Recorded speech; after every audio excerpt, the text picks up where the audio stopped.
तो हमारे साथ है वेंकेश गुलाटी सर, जो वाइस चेयरमैन हैं ASDC के। पहला सवाल सर मेरा आपसे ये है, आप इलाहाबाद से हैं sir, you have been the chairman of United group of institutions for more than 2 decades।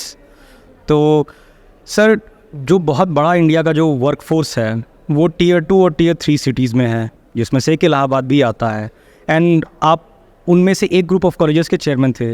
So how ASDC is reaching out to those institutions in Tier 2 and Tier 3 cities in enabling them कि वो अपनी इस automotive skills को, उसमें वो अपने आप को और भी ज़्यादा पारंगत कर पाएँ।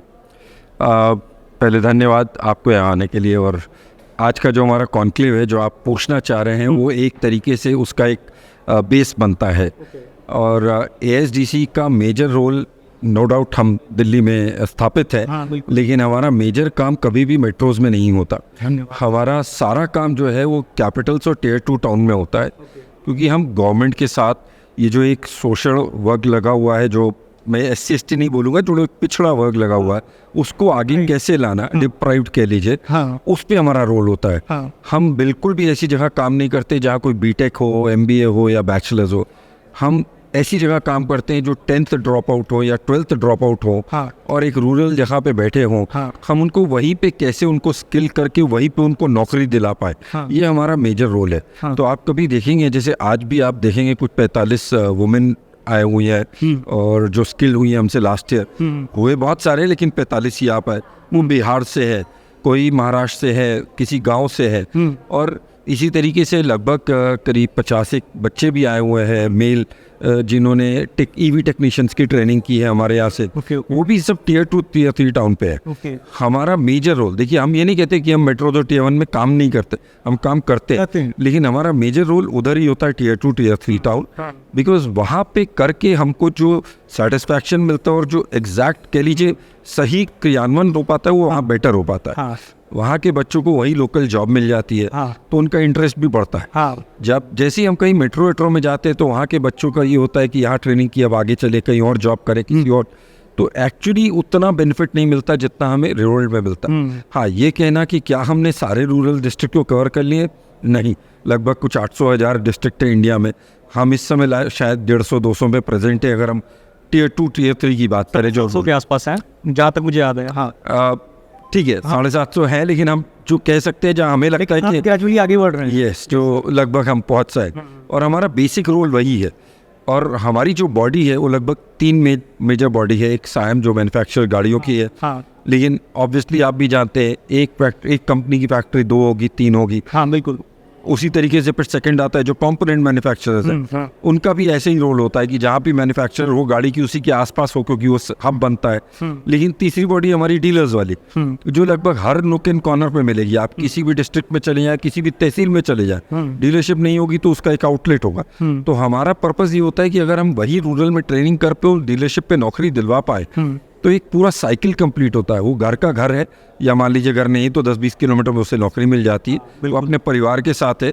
जो हमारा हिंदुस्तानी का परिवार कुटुंब वाला जो पर्पस होता है वो कंप्लीट होता है, प्लस उसे घर पे नौकरी मिलती है।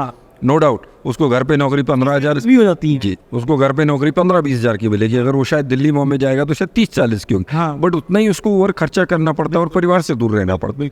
तो हमारा कोशिश यही है कि जो बच्चे 10th से आगे नहीं जाना चाहते या 12th से नहीं आगे जाना चाहते या सिर्फ डिप्लोमा करना चाहते, उनकी भी कमाई का स्रोत बन पाए, हम उसकी ट्रेनिंग हम करना चाहते हैं। और सर एक मेरा सवाल ये है कि और जो इन जगहों पे, इन क्षेत्रों में जो छात्र हैं, ड्रॉप आउट रेट हमारे यहाँ पे ऑलरेडी थोड़ा ज़्यादा है, हम सब जानते हैं। वो एजुकेशन की रिपोर्ट, आईसर की रिपोर्ट आती है, वो सारी है।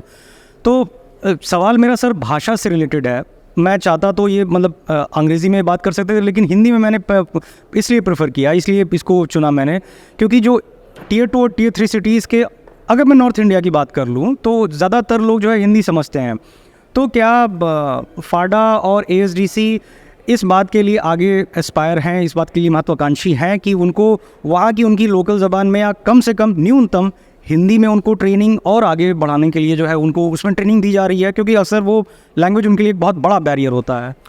देखिए, एज अ मैंडेट हमें अपने गवर्निंग काउंसिल ने मैंडेट दिया हुआ है कि हमारी जितनी भी ट्रेनिंग है वो बहुत भाषाओं में होनी चाहिए। ओके। हम लोगों ने कुछ 30 या 35 भाषाओं की लिस्ट बनाई हुई है। और हमारे जितने भी कोर्स करिकुलम हैं हिंदी और इंग्लिश में ऑलरेडी आ चुके हैं, हमारी वेबसाइट पे हैं। आप अगर हिंदी में मतलब हिंदी का कोर्स डाउनलोड करना चाहते हैं आप कर सकते हो उस तरीके से। हमारी बाकी भाषाओं में भी वो सारे कोर्स करिकुलम चेंज हो रहे हैं। हमारे जितने भी कुछ हमारे ई लर्निंग कोर्सेज है वो भी जैसे इन 2 भाषा में हो चुके हैं, बाकी भाषाओं में शिफ्ट कर रहे हैं। देखिए पहला जो ई लर्निंग का कोर्स बनता है उसमें प्रॉब्लम होती है क्योंकि आपको सारा करिकुलम इकट्ठा करना पड़ता है, टीचर लेने पड़ते हैं, क्या पढ़ाना है। बट एक बार वो कंप्लीट हो जाता है तो फिर उसका भाषा चेंज करने में हमको एक एक्सपर्ट की जरूरत पड़ती है जो उस भाषा को सही समझ पाए, बट लेकिन हो जाता है।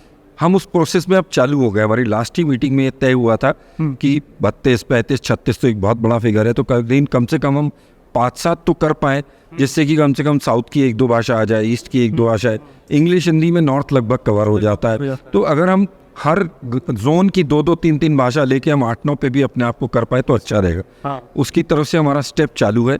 मुझे लगता है ये 1 साल के अंदर 8-9 नहीं तो कम से कम 4-5 भाषाओं में हमारे सारे कोर्सेज इंप्लीमेंट हो जाएंगे। इस बात के लिए बहुत बहुत ASDC को बहुत बहुत शुभकामनाएं सर, और थैंक्स लॉट आपने ये अपना ये जो इंसाइट शेयर किया। Thank you sir.